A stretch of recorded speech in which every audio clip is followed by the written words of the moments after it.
mahasiswa dapat melihat di mana mereka dapat menghemat dan menghindari pengeluaran yang tidak perlu. Yang kedua, membuat dana darurat. Penting bagi mahasiswa untuk melakukan dana darurat ketika menghadapi situasi yang tak terduga. Yang ketiga, mencari sumber pendapatan. Mahasiswa dapat mencari pendapatan tambahan seperti pekerja paruh waktu, freelance, atau usaha kecil-kecilan.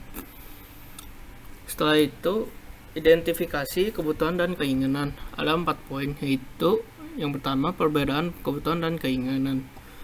Memahami perbedaan antara kebutuhan dan keinginan adalah langkah awal yang penting dalam mencapai stabilitas keuangan. Kebutuhan adalah hal-hal yang diperlukan untuk kelangsungan hidup, seperti makanan, tempat tinggal, dan kesehatan. Sementara itu, keinginan adalah hal-hal yang tidak esensial seperti gadget terbaru atau hiburan mahal. Dengan mengidentifikasi keduanya, individu dapat membuat keputusan keuangan yang lebih bijaksana. Yang kedua, prioritas kebutuhan sehari-hari. Setelah mengidentifikasikan kebutuhan dan keinginan, penting untuk memprioritaskan pengeluaran berdasarkan kebutuhan sehari-hari.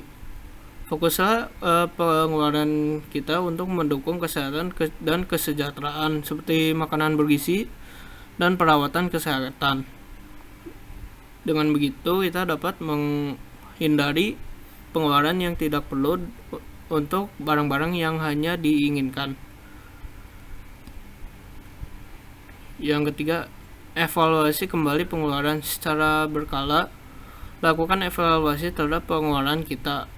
Tanya pada diri sendiri apakah pengeluaran tersebut apakah kebutuhan atau hanya sekedar keinginan. Dengan evaluasi ini kita dapat menyesuaikan anggaran dan mengalihkan dana untuk menabung dan investasi. Yang keempat, buat daftar belanja. Sebelum pergi berbelanja, buatlah daftar belanja yang hanya mencakup barang-barang yang dibutuhkan. Ketika kita belanjakan keinginan, kita malah mudah untuk mengeluarkan anggaran yang seharusnya hanya untuk barang-barang yang dibutuhkan. Nah, penganggaran yang smart juga membantu dalam finansial juga. Penganggaran yang smart adalah pendekatan yang memadukan kriteria spesifik, measurable, achievable, relevant, dan time bound. Dengan menggunakan metode ini, kita dapat menetapkan tujuan keuangan yang jelas dan terstruktur, serta lebih mudah dalam mencapai stabilitas keuangan. Tujuan yang jelas memudahkan kita untuk fokus dan mengatur tujuannya, mengukur kemajuan yang kita capai.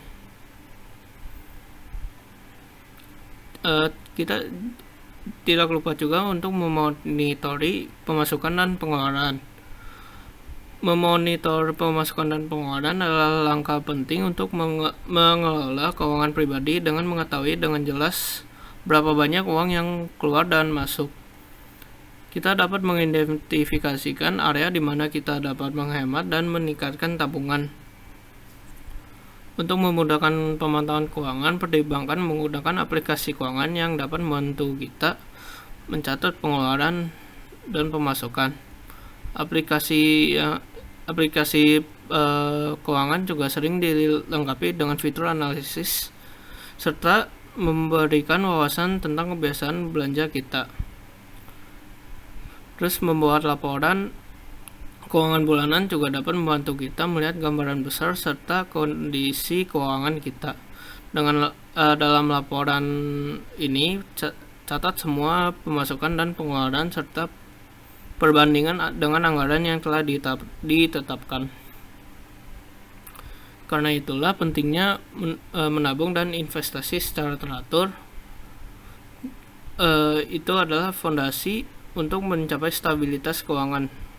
Dengan menyisipkan sebagian pendapatan setiap bulan, kita dapat membangun dana darurat untuk menghadapi situasi yang tak terduga. Salah satu cara yang terbaik untuk memastikan kita menabung dan berinvestasi secara teratur adalah mengatur pengalian otomatis dari rekening gaji Anda ke rekening tabungan dan investasi.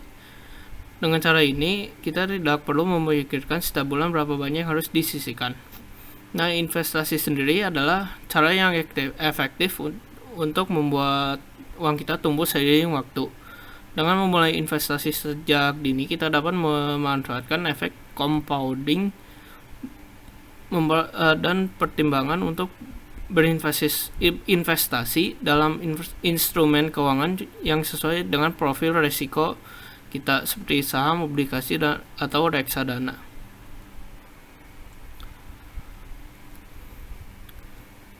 Tetapi tingkat literasi Indonesia juga masih sangat rendah karena ketakutan penipuan, kurangnya informasi, dan prioritas pengeluaran yang menjadi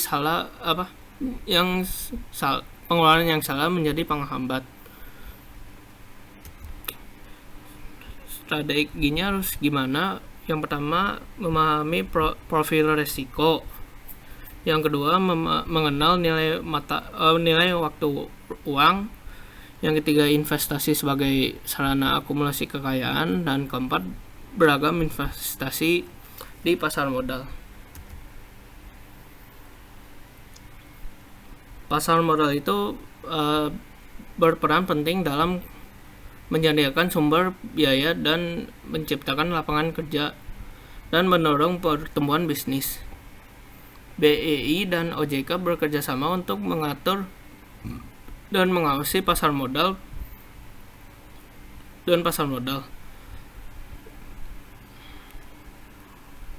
Perlindungan investor diberikan melalui dana perlindungan pemodal atau DPP dan aturan yang memastikan integritas pasar. Pasar modal memberikan manfaat bagi bisnis, investor, dan perekonomian secara keseluruhan. Nah, ada 4 jenis produk investasi di pasar modal, yaitu pertama saham, yang kedua reksadana, yang ketiga obligasi, yang keempat ETF. Sekian dari penjelasan saya, mohon maaf bila ada salah kata dan kurang mengenakan. Terima kasih.